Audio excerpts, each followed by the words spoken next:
Assalamualaikum warahmatullahi wabarakatuh.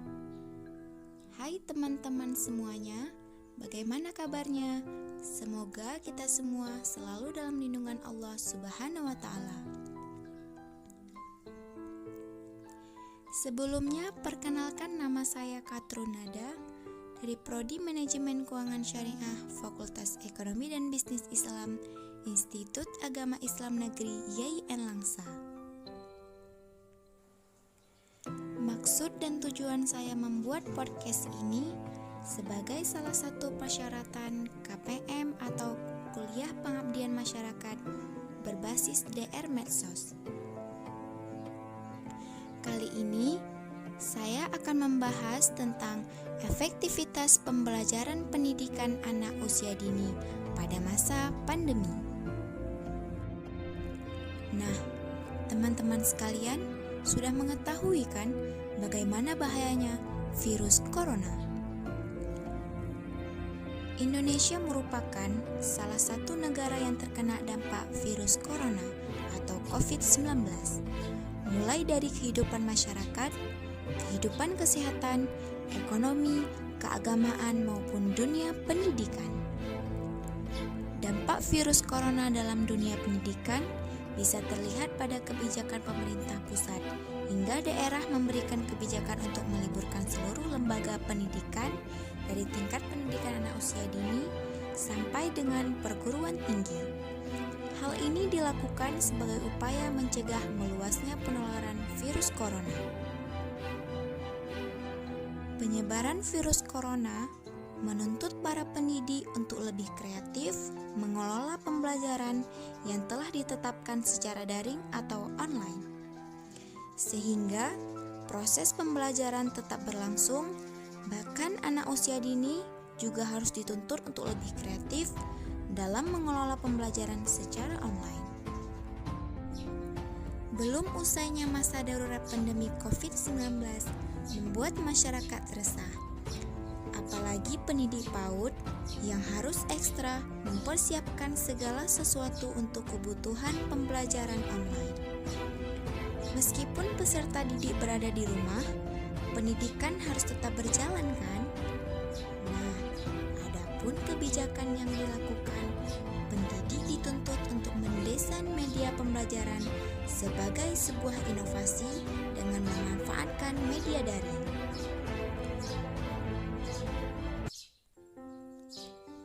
Hal ini sesuai dengan Menteri Pendidikan dan Kebudayaan Republik Indonesia terkait Surat Edaran Nomor 4 Tahun 2020 tentang pelaksanaan kebijakan pendidikan dalam masa darurat penyebaran COVID-19. Penggunaan WhatsApp Group pada kegiatan belajar dari rumah merupakan pembelajaran yang mudah dipilih sebagai media penghubung antara guru, anak, dan orang tua, meskipun kondisi berbatas jarak, ruang, dan waktu.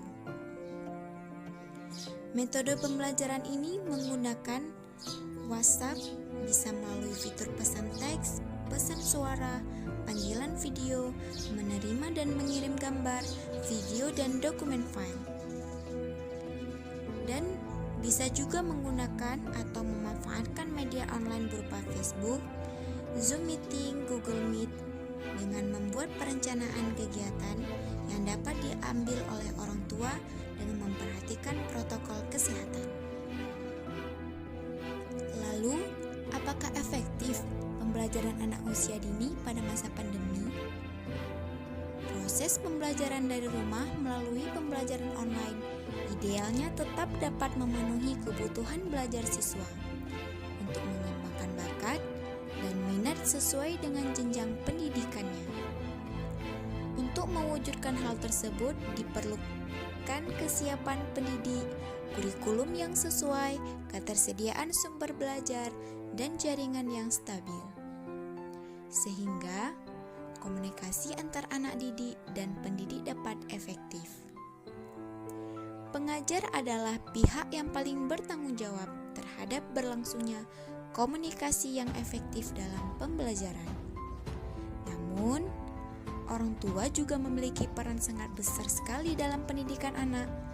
khususnya di dalam proses pembelajaran di rumah, karena orang tualah yang diharapkan mampu mendampingi dan mengajarkan anak berkaitan dengan materi yang dikirimkan oleh guru-guru di sekolah. Orang tua harus bisa menciptakan suasana pembelajaran yang menyenangkan ketika anak di rumah, sehingga apa yang diajarkan oleh orang tua dapat diterima oleh anak dengan baik, terkhususnya pada masa pandemi COVID-19 ini berlangsung. Situasi pandemi COVID-19 ini memang melarang interaksi langsung antara guru dengan murid, tetapi bukan berarti pembelajaran ini tidak dapat berlangsung ya. Pembelajaran tetap harus berlangsung. Meskipun berbagai hambatan yang dialami oleh para ibu-ibu ketika mengajari anak-anaknya. Ada anak yang dapat berkonsentrasi dengan baik dan ada anak yang butuh waktu untuk konsentrasi yang lama.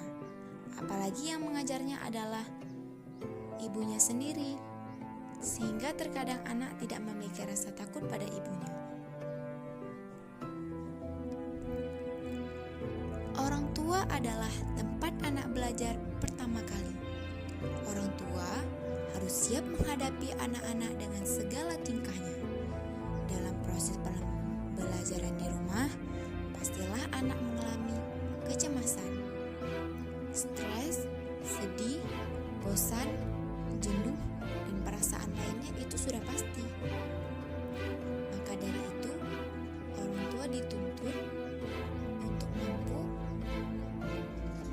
membangun penguatan di dalam dirinya sesuai dengan tugas-tugas pembelajaran yang dijalaninya, akan memberikan dampak yang baik bagi diri dan anak.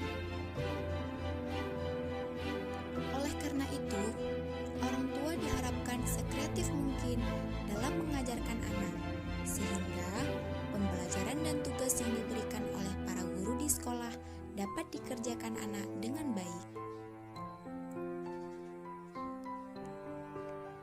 Walaupun dengan pembelajaran online, diharapkan anak mampu menerima ilmu sehingga mampu memahami sesuai dengan tujuan yang telah ditentukan. Jadi, meskipun metode pembelajaran dilakukan secara daring, jangan jadikan hal ini sebagai hambatan ya. Namun,